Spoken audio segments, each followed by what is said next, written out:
Hello, everybody, and welcome back to another episode of Criminally Disturbed. I am Paul. And I'm Jamie.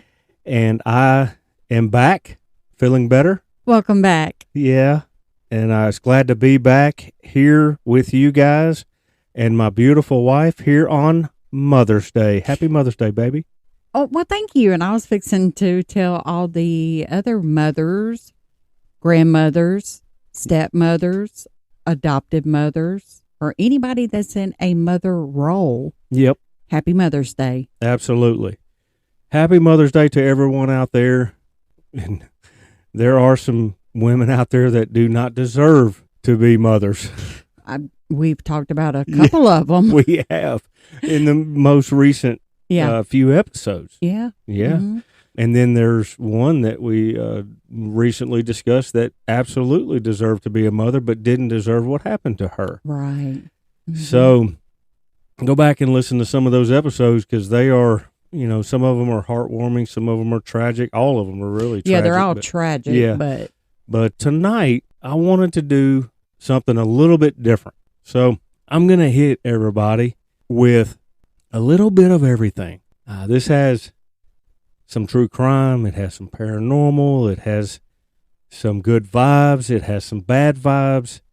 It has murder. It has, like I said, paranormal activity. It has, you know, just a lot to it. And then it has Native Americans in it. It has military in it. It has all kinds of things. But at the end, it's going to have a really happy ending. So I'm not going to leave you with, oh, this piece of shit, you know, like we normally do, you know, and he's still alive and he's waiting on death row or he's doing this or he's doing that, or they never solved the case. I'm not going to leave you hanging like that tonight. So we are going to start with an area of the United States. And this is all happening before the settlers even came across what is now the United States. So before the settlers made their way to the area of what is now called Eureka Springs, Arkansas, Native American tribes would often visit the area for several reasons. Some of these tribes included the Osage, the Creek, and the Choctaw. Shout out to the Choctaws, by the way. Thank you. Yeah. The now populated area was described as vast and mountainous woods and had an abundance of wildlife for good hunting. The location of the area also brought a mixture in climate, which produced milder temps, which contrasted the south and the north. So it was a happy medium, basically. The northwest Arkansas area also has a good amount of natural springs, which, I mean, you and I have been to hot springs, and actually we've been to Branson too. And even when we were on our way back from Branson, we were taking a lot of detours to try to, you know, and it's a beautiful area up there in North Arkansas. So one in particular, though, the Basin Spring, was visited a lot by early tribes because of its alleged healing powers. Oh, okay. Yeah. The name Basin Spring was coined later by white settlers as they thought that the stone basin, which caught the natural spring water, was hand carved by Native American Indians. There's nothing to substantiate that, though. That's just what they thought. The legend of Basin Spring starts with the daughter of a chief who suffered with an ailment with her eyes. It is said that they traveled to the Basin Spring, where the young girl washed her eyes with the spring water, and her vision was restored a short while later. So that's the legend. It is also stated that the area surrounding the spring was considered sacred to the tribes, and no warring was allowed in the area for fear of the Creator drying up the waters in the area. Okay. The Native Americans, being the people that they are, welcomed outside visitors who suffered from ailments and injuries to the healing waters, and word started to spread quickly. The more disturbing view of the area comes in 1839, when the once beautiful and sacred Basin Spring became a rest stop for the Cherokee Indians as they were forcibly relocated from their homelands east of the Mississippi River to the Oklahoma Territory, which is now known as the Trail of Tears. Okay. This was all due to President Andrew Jackson's 1830 Indian Removal Act, which, as we know, was designed to remove tribes and open the land up to settlers. I have a lot of feelings about that, but I'm not going to get into that here. Yeah. 1856 is when the first white settler, Dr. Alva Jackson, quote, discovered the spring and soon found that it had healing powers when his son's eye ailment was cured in the spring water. Dr. Jackson then went on to establish Dr. Jackson's Cave Hospital. Now, this spring is up in the mountains of, so naturally, if you're up in the mountains and this is, the mid 1800s, you're not just going to build a building just like, like that. So, I guess he was up there in the mountains and. So he did use a cave? Something like that. Yeah. Oh, okay. He would use the waters to care for soldiers during the Civil War, actually. A friend of Dr. Jackson's, Judge Levi Best Saunders, traveled to the area in the spring of 1879 at the invitation of Dr. Jackson. Judge suffered from a skin disease that was cured in the waters. And with this, the judge set up camp in the area. He was then followed by 20 other families who also set up camp. So if he was cured by the waters, did he get in the water or did they take from the basin? It said that they got in the waters. Yeah. I'm just thinking of contaminating it. I didn't even think about that. Being contaminated. I didn't even think about that, but you're right. Okay. But I mean, there was watering holes and things, that people swam in and all this stuff like this. But this is a natural spring and it drains down the mountain. So it's always kind of replenishing itself, It refreshes itself, I guess, because it's being fed naturally. Yeah. But I get what you're saying. That gives me the willies. Yeah. Okay.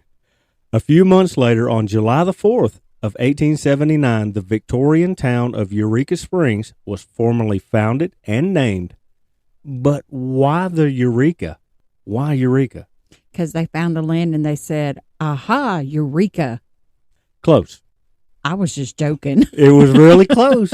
It is said that Judge Sanders' son, Buck, suggested it for the explorer Ponce de Leon's exclamation, Eureka, which means I have found it, as they felt as though they had found the fountain of youth that the explorer had been looking for. I need to go find this fountain. As you know, Ponce de Leon was always in search of the fountain of youth. That's why he actually went to Florida. The more the word spread, the more people flocked to the small town of Eureka Springs, Arkansas. And the more houses, hotels, boarding houses, and businesses were built. We are now going to focus on one of those hotels. I know what it is. Tell me what you think it is. Is it the, because we talked about staying there before. Because they have ghost tours. The basin. No. In 1884. Okay, will you just delete this part out because I don't want to sound stupid. I know which one you're talking about because it was mentioned in a lot of my readings Okay, never mind. But not that one.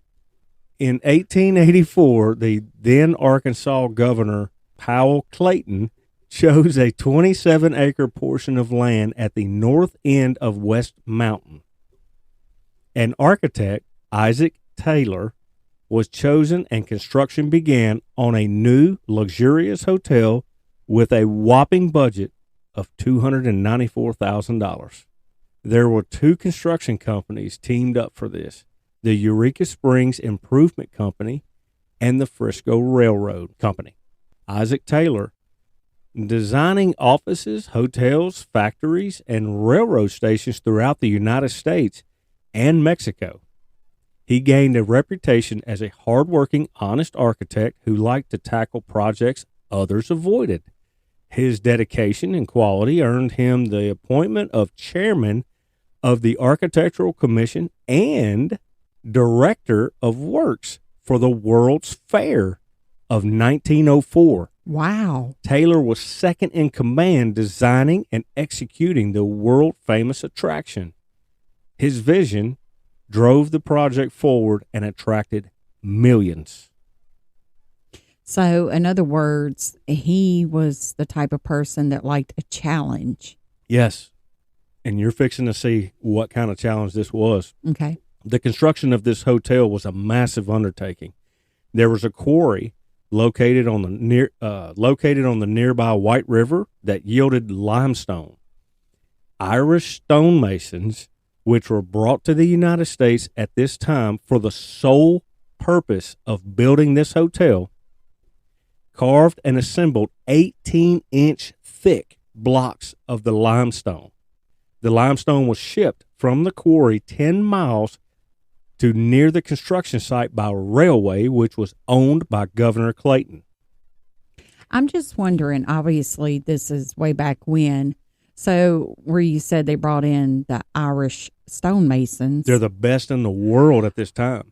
But my thought is, like, how do you get in touch with them? Because obviously you can't Google them. You can't do a phone call. Yeah. So how does somebody over here be like, oh, I bet over there in Ireland, there's some really good stonemasons. So architecture is, that type of architecture, stone, is big in Ireland and Scotland. The castles. Think about the castles. That's true. And things. They had, these people were professional masons. That's what they did. So it's obvious you go to where the most stone making or stone construction was at the time. Remember, the United States is really kind of, getting going. Right. And stuff.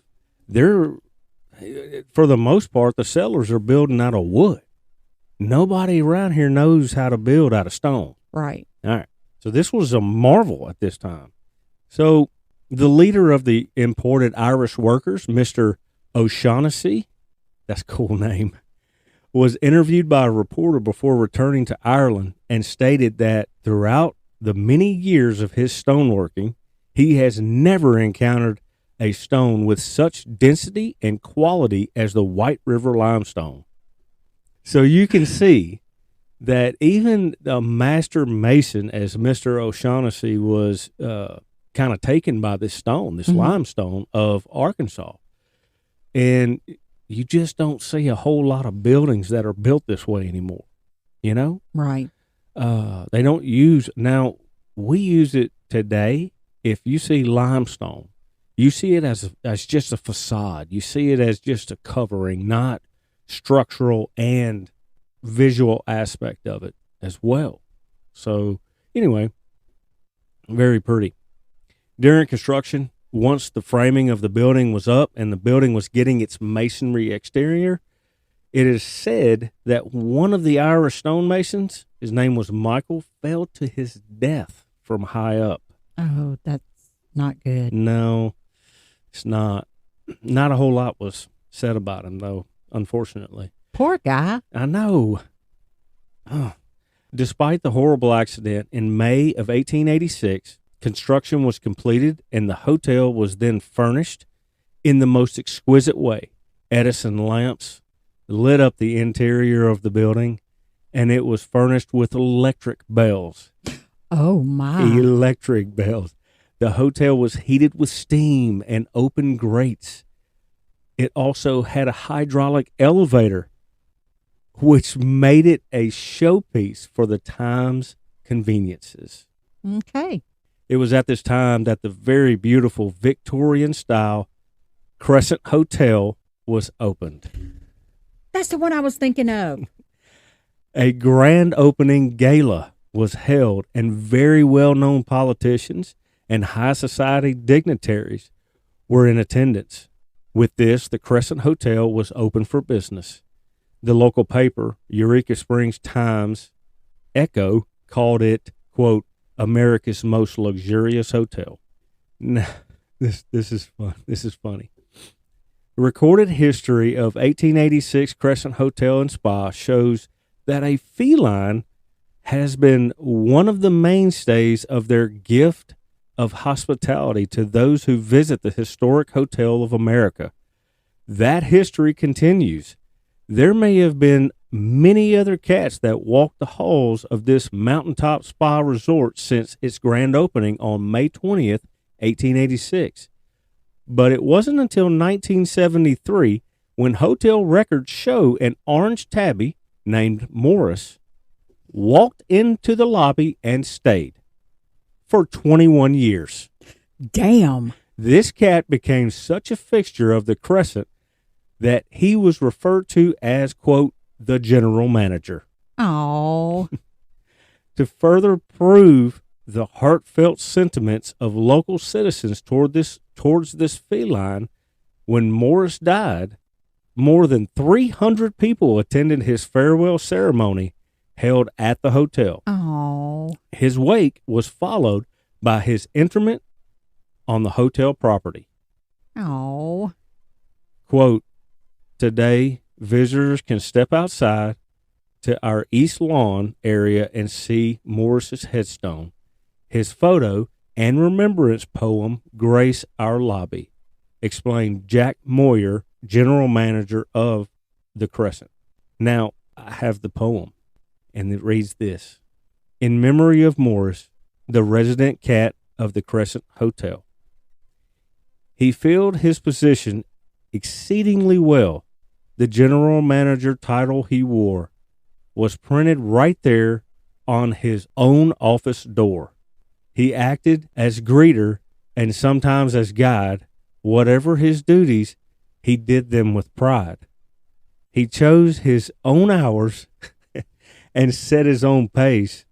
The guests were impressed with his manners and grace. Upstairs and down, he kept everything nice. They might have had ghosts, but they never had mice. That's awesome. That is awesome, yeah. I would kind of like to go see that. Well, I don't know. We'll have to check into it and see. The Crescent Hotel remained a staple in the Eureka Springs area for years until it was bought and occupied by the Frisco Railroad Company in 1905. Over the next few years, the railroad company utilized the hotel to serve their customers, but also saw a massive decline in occupancy in the off-season months, and in 1908 decided to lease the building in the off-season to the Crescent College and Conservatory for Young Women. Okay. It didn't take long for this to become one of the most exclusive boarding academies in Arkansas, but due to the hardships felt from the Great Depression, the college and conservatory was forced to close its doors in 1934. The hotel was still in operation, but only in the seasonal months. We're around that time of 1934-ish, something like that. We're going to talk about a man by the name of Norman Baker. I thought you were going to say Norman Bates. I almost read that when I started reading this on this. Baker was born in Muscatine, Iowa, and I hope that I'm saying that right, and I apologize if I'm not. Muscatine, Iowa. The youngest of 10 children, he dropped out of high school his sophomore year and followed in his father's footsteps, becoming a machinist. But an encounter with a traveling mentalist show changed his life. After seeing the show, he recruited a troupe of other performers and toured around the Midwest, where he performed as an illusionist and hypnotist. Oh, okay. After a few years, his troupe signed on with a lucrative theater on the vaudeville circuit. After a decade of touring, he married another performer and settled down back in Muscatine. He went back to being a machinist and inventor, patenting the calliophone. Now, it's some kind of an instrument, but it's kind of a portable steam organ. Is what they're describing here. He also had a mail order business, a correspondence art school, and other business ventures that made him quite a bit of money. The Caliophone alone earned him $200,000 in a single year. In today's standards, that's $3 million. Wow. Then, in the 1920s, Baker realized the power of radio, and he wanted in on the action. So in 1924, he negotiated a deal with the Muscatine Chamber of Commerce. In exchange for free rent and utilities, his new station, KTNT, which stood for Know the Naked Truth, would make Muscatine famous. He promised he'd broadcast, quote, real honest to goodness, end quote, entertainment that farmers and small town folks would enjoy. Okay. So the chamber obliged, and Baker got his deal. He had the KTNT studio built on top of a hill, along with a gift shop, restaurant, an excursion boat on the nearby lake, and a large 6-pump gas station offering the lowest prices around. You got to sit here and think, this guy's got a lot of things going on. He's making a lot of money. So obviously he's got some kind of a head on his shoulders, right? Mm-hmm. Yeah. He also frequently violated the broadcast license. KTNT was only licensed to broadcast at 5,000 watts, but Baker would often boost the signal to double that. Since the station was on top of a hill, he or his employees could see if an FCC inspector was on their way to check on them. So, and if they were, he would just kind of turn the dial back down, so bring it back down to 5,000. So, thanks to the station's illegally large reach, it became one of the most popular stations in the country. Wow. On the weekends, the thousands would flock to the KTNT grounds to listen to Baker's broadcast. At its largest, the crowd was estimated to be about 50,000 people. That's a lot back then. Yeah, that's like a full football stadium. Wow. An NFL football stadium. At one point, he decided to take his broadcasting equipment outside so he could interact on air with his adoring fans. Why was Baker so popular, though? Well, for one thing, Baker's experience as a vaudeville performer honed his speaking and persuasive skills. And Baker broadcast his shows in the evening, specifically during the dinner hour, when farmers and laborers would be at home listening to the radio. He's pretty damn smart. He's smart. I mean, you got to hand it to him. That's smart. He preached a fiery populist message full of anti-intellectual, anti-Semitic, and anti-Catholic rants. He saw conspiracies everywhere. His business competitors and unsympathetic newspapers were publishing lies about him, trying to shut down, quote, the truth. He even accused the local PTO of being a communist organization. Ugh. Getting a little far there, man. Yeah. Yeah, he's taking it just a little bit too far. But Baker's biggest nemesis, the one that he railed on about consistently, was the American Medical Association, the AMA. Why? He accused the local university hospital of being a, quote, slaughterhouse. He frequently accused the AMA of having a cure for cancer, but keeping it secret so doctors could make more money on surgeries and radiation treatments. How many times have we heard people out there say this? People still say that today. You are right. A lot of conspiracy theorists out there that say this. Well, where do you think those conspiracy theories started? Right here. I was fixing to say with homie right there at the top of the mountain. Remember now, Baker was really, really rich. Mm-hmm. He dressed in fancy purple and lavender suits, and I'd seen your eyes, and a gold and diamond horseshoe tie pin. He even had a customized purple Franklin Roadster outfitted with air conditioning and bulletproof glass. He sounds very flamboyant. Yet he constantly accused his enemies of being nothing but greedy charlatans.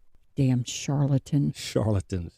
Out to squeeze the little folks for every one of their hard-earned dimes. Remember now, he dropped out in the 10th grade. Right. Never went to college. He styled himself as a, quote, self-taught healer. And his, quote, cures included mostly folk remedies like using an onion to cure appendicitis. I don't know about that. Yeah. Now, in 1929, he went to Dr. Now I'm fixing to butcher this name. Ozias, Ozias. Ozias. That's how I would pronounce it. Okay. He went to Dr. Ozias' cancer clinic in Kansas City, Missouri. Ozias was another wild quack who claimed to had the cure for cancer, a secret proprietary blend of herbs and spices that was actually just corn silk, clover, ground watermelon seeds, and water. I was going to say, was this really like the KFC recipe that he had?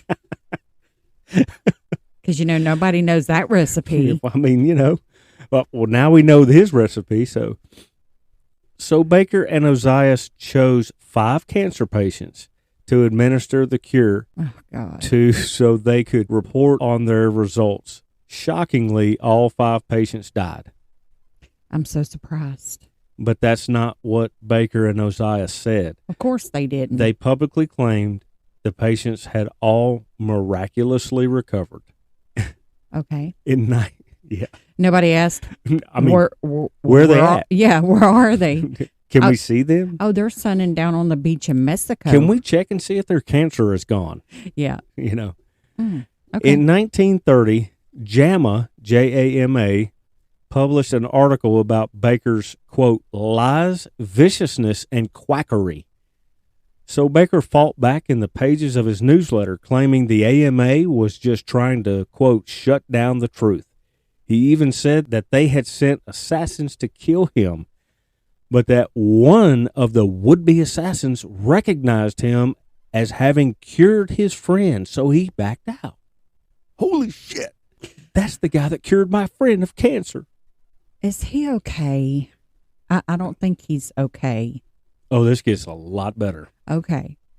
In a tactic we still see today, he also used the AMA's attack as an excuse to raise funds for his, quote, fight. He then sued the AMA for libel, asking $500,000. Wow. Which, in this time, that was probably $1 billion now. Mm-hmm. That's crazy. He wanted to bring in a long line of former patients to testify on his behalf, but they had all either gotten worse or died. That's not funny, but it's funny that he wanted to bring them in to testify for him. Yeah. Sorry, they can't come in. They're dead. They're busy being dead. We tried to subpoena this person. We left it on their headstone. Wow. So, I mean, former employees testified as to what was in his cure, further proving just what a quack he was. Needless to say, his fact-free grandstanding didn't work in a real court of law, and he lost. Thanks to what came out in trial, he was later charged with practicing medicine without a license, so he fled to Mexico. Oh, damn. The border town of Nuevo Laredo, to be exact. There, he ran a 100,000-watt, quote, border blaster station, XENT, where he continued his grandstanding, lying, and attacks against the medical establishment. He also, while still in Mexico, ran for governor of Iowa on the farm labor ticket, but he didn't even get on the ballot. How would he have thought that he could have ran for governor and he was now technically a resident of Mexico? Well, he's a fugitive, number one. Well, oh, yeah. So, okay, there's that. Yeah, there's that. And then how are you going to campaign in Iowa from Mexico? The radio, which I'm assuming went that far, 100,000 watts. by today's standards, I don't know what that is, but I'm sure that he was able to reach. It's crazy. I'm sure you're going to lead to it that somebody's finally going to eventually check him out and see that he's not okay. We're getting there. Okay. So, however, in 1936, he was able to work out a deal with the state of Iowa, now run by a more sympathetic governor, of course, where he would serve 1 day in jail and pay a $1,050 fine. After his triumphant release, he ran for senator. Again, he lost. No longer able to run a radio station or a cancer clinic, and failing as a politician, Baker decided to leave Iowa for good. He set his sights on some place where he could be back in business, free from the burdensome government regulations he faced in Iowa, someplace with fresh air and a healthful reputation. Eureka Springs, Arkansas. And in 1937, Norman Baker, who claimed to be a, quote, doctor, purchased the Crescent Hotel for $40,000 and converted it to Baker's Cancer Curing Hospital. Whoa. People with cancer and a whole host of other diseases flocked to the Baker Cancer Hospital. This is why it's haunted. Many signing away their life savings in the that's process. sad. It wasn't long, though, before locals who worked at the Baker Cancer Hospital began noticing suspicious goings-on. Soon after its opening, one entire wing was soundproofed and sealed off behind a door that was locked from the outside. It was labeled the psychiatric wing. And the patients who weren't getting any better were sent there. Yeah. Okay. Another thing the local workforce noted, patients were often declared cured even when they were clearly in worse shape than when they checked in. It was later revealed that these patients would return home only to die within days. Oh, that's horrible. Some didn't even make it that far. They died on the train ride home. Rumors began to circulate among the locals that Baker was conducting medical experiments on patients in the basement morgue, that he was spiriting away deceased patients via tunnels to a crematory in town. That's not true, though. Okay. The morgue was in there, and he did have patients in there. What is not true is him leaving the premises through tunnels to a crematory in town. He buried them in the morgue. Like in the floor? In the floor below the hotel. This is why it's haunted. What can be confirmed is that 44 patients died at the Baker Cancer Hospital during the 20 months it was in operation.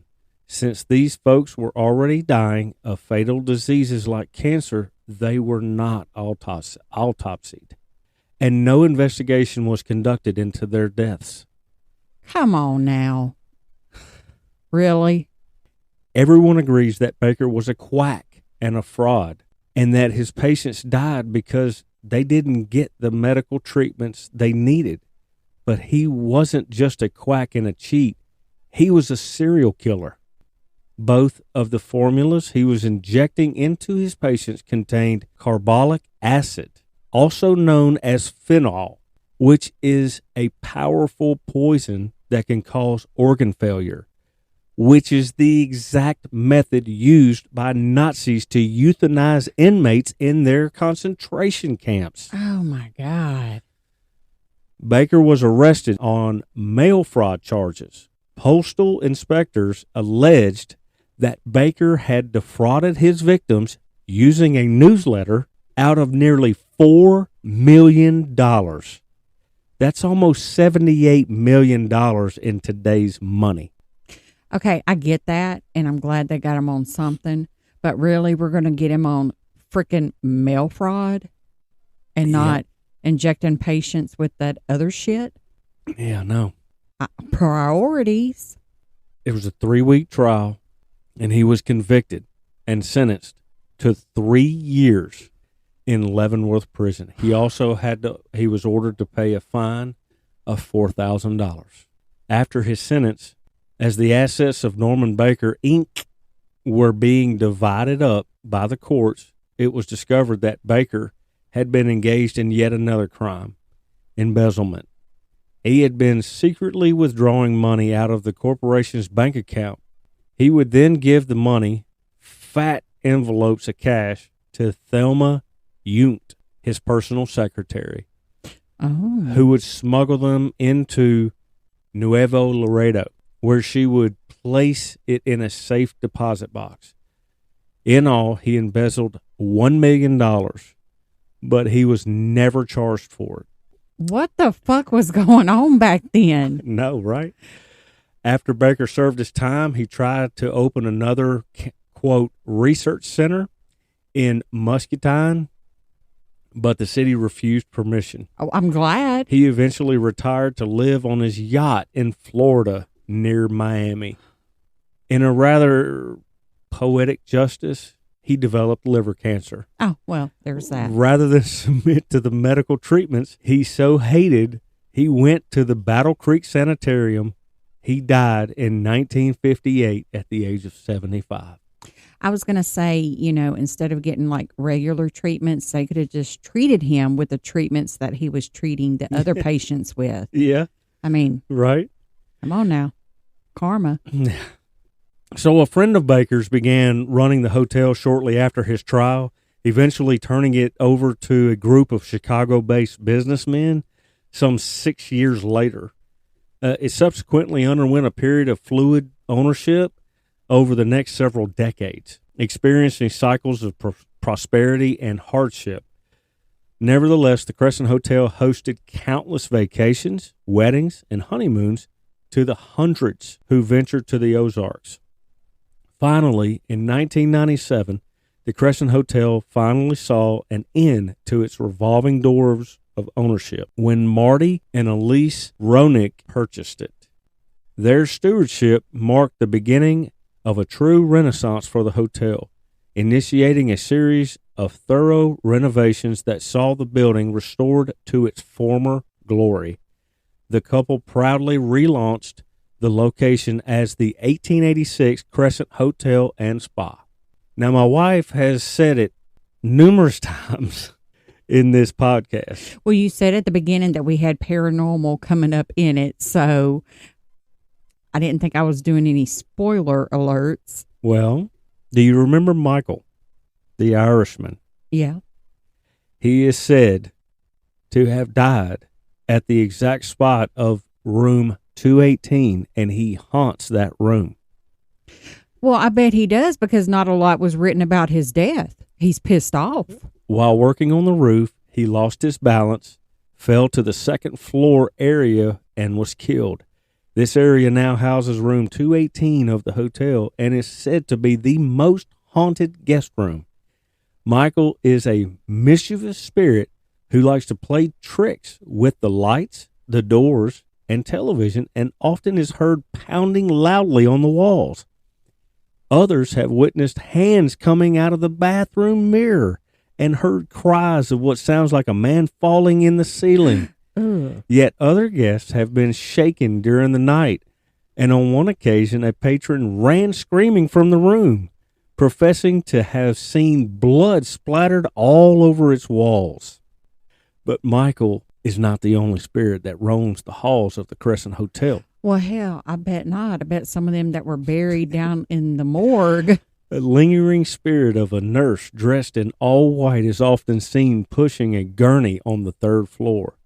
Only spotted after 11 p.m., when they used to move the deceased out of the cancer hospital, the ghostly spirit vanishes when she reaches the end of the hallway. Others who have not seen the apparition have reported the sounds of squeaks and rattles that sound like a gurney rolling down the hallway. That's creepy. Yeah. The laundry area is also located on the third floor, where the hotel maintenance man once witnessed all of the washers and dryers inexplicably turning on by themselves in the middle of the night.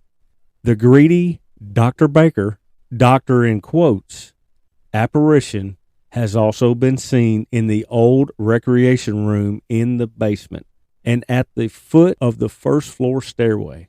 That bitch. Don't nobody want to see him. Dressed in a purple shirt and white linen suit and looking somewhat confused. The apparition appears identical to old photos of the infamous Quack. Now, something very recent. In 2019, a groundskeeper accidentally unearthed a cache of buried bottles containing human tissue. Ugh. State archaeologists identified them as having been bakers, sparkling renewed media attention and popular curiosity.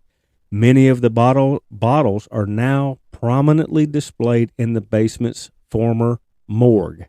Now, I did do some reading on this very recent story, and they found hundreds of bottles with what they really do think is his concoction that he injected his patients with, and they're trying to identify it, and some human, what they think was tumors that he removed and things. They were in these bottles. So he actually He did remove tumors. Oh my gosh. So, and that's even crazier knowing that he was not a doctor. Right. He was not a doctor. But if they send that liquid to NASA, they can figure it out. They can. They can figure out everything. Sure. So that's not the end of the story. There's more. There is more. I told you. So you can top all them bottles that were found? Yes. On the grounds? Yes. Oh shit, I'm ready. So here at basically the end of this story, in front of our listeners, I'm going to tell you that we are now booked to stay there at the end of June. And that's your Mother's Day present. Oh my God, I'm so excited. And I have the itinerary printed out here. So I can read it. You can read it. I can read it. Oh my gosh. So we got a superior suite with one king bed and a mountain view. A mountain view. Yay. Hold on. So they do offer ghost tours. And you can actually book a time slot to sleep in the morgue. Yeah, I don't think there's just some shit you don't mess with. Look, everybody, there is a lot of videos of paranormal teams that have gone into the Crescent Hotel in Eureka Springs. So we go Thursday, June 30th and check out on Sunday, July the 3rd. Right.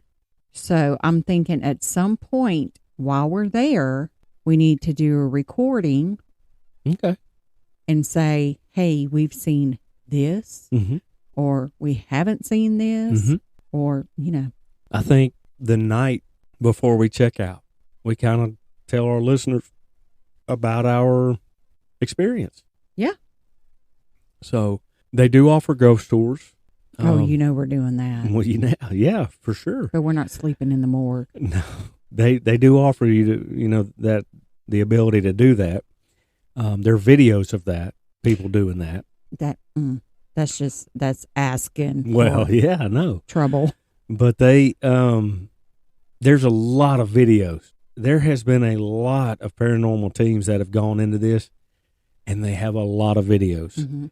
There is a lot of activity in this hotel that has been caught. EVPs, videos of ghosts, photos. Go to the Crescent Hotel website, and you can see videos. They have videos on their website of the paranormal teams. Go on there, you can see photos of misty apparitions that they caught on film. It is scary, and this thing is on a mountain looking over the valley of what is Eureka Springs. This place is gorgeous. It is gorgeous. Beautiful. I'm excited. So I am excited. We are going to stay 3 nights in the Crescent Hotel, the 1886 Crescent Hotel and Spa at the end of June, beginning of July. Yay. Happy Mother's Day. Thank you. So that is the story of the Crescent Hotel. That is an awesome story. I told you it was going to have everything. I mean, I knew it was haunted, but I didn't know the backstory to why. Yep. So that's very interesting. So leading up to this, I knew that I wanted to do this for for Mother's Day. Mm-hmm. I'm really surprised that I was able to get that booked. Yeah. They literally are booked around that date. So I mean, that was actually, like I said, I was really surprised I was even able to book it, because you look any other dates and it is booked solid. That was just Morris the cat telling me to come see his picture and stuff, because I said I want to go see it. And we're going to see Morris the cat. Okay. So that's the story. Crescent Hotel. And we'll do a recording from there the night before, I guess, before we leave. Mm-hmm. And before we leave there, we'll do it from there. Yeah. So we'll bring our equipment. We'll record in our room, and we'll do that. So now, if we have any pictures that we catch or we have anything, we'll post them on our Facebook page. Yeah. Criminally Disturbed, on our Instagram, Criminally Disturbed Podcast. So be sure to stay tuned for that. Right. We will take pictures from there. Mm-hmm. Take pictures of the place. Mm-hmm. Looking forward to it. I am too. I'm excited. So stay tuned. We are going to have more episodes coming. Until those next episodes, I'm Paul. And I'm Jamie. And please join us next time. And remember to stay disturbed. Bye. Bye.